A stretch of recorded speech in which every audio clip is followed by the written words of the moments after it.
Sementara itu, saudara, hujan deras yang terjadi sejak Kamis kemarin di Kota Banda Aceh mengakibatkan banjir. Hampir seluruh kota terkena dampak banjir genangan ini. Selain ruas jalan serta rumah, banjir juga merusak perabotan rumah warga. Belum bisa dipastikan kerugian yang ditimbulkan. Hujan dengan intensitas sedang hingga lebat disertai kilat, petir dan angin kencang terjadi di sebagian besar wilayah Aceh.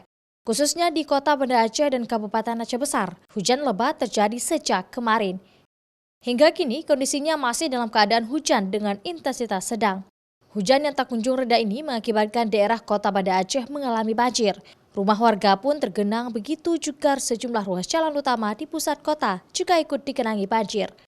Para pengguna jalan yang ingin melintas sedikit terhambat untuk ruas jalan di sejumlah lokasi seperti Ketapang, Peniti, serta beberapa ruas jalan lainnya mengalami kemacetan karena sulit untuk dilintasi oleh para pengendara kendaraan.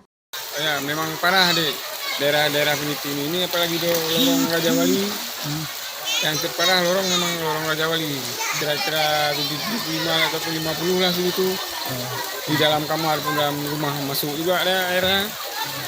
Mengungsi belum ada, cuman barangnya atau ada rumah-rumah yang 2 tingkat mungkin dikasih naik ke atas.